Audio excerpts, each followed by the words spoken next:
128. Simu inayofuata ni Oppo A18. Hii ni simu ya mwaka 2023 na bei yake ni 350,000. Utendaji wake ni wa wastani ila kamera yake ina megapixel 8. Hii ni bei ya Oppo A18 ya GB 64.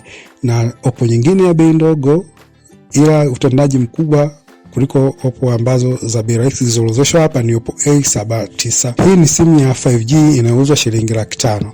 Mfumo wake wa memory ni ule wa kasi ambao unatambulika kama UFS na memory yake ni GB 128 na RAM ya GB 4. Oppo nyingine ya bei ndogo ni Oppo A58 4G. Hii ni simu ya kamera mbili ambayo bei yake ni shilingi 400,000. Utendaji wake ni wa wastani, chaji yake inapeleka umeme hadi wa wati 33. Simu nyingine ni Oppo A59. Oppo A59 ni simu ya mwaka 2023. Bei yake ni 420,000 na utendaji wake ni mkubwa na ni simu inayosupport mtandao wa 5G. Toleo lingine ni Oppo A6C. Oppo A6C ni simu mpya kabisa ambayo imetoka 2026. Bei yake ni shilingi 350,000. Ni simu ya kamera moja ya mAh. Ni simu ya kamera moja ya megapixel 13 na betri ya ukubwa wa mAh 6500. Simu nyingine ni Oppo A54. Oppo A54 ilitoka 2021. Bei yake ni shilingi 250,000 kwa wakati huu.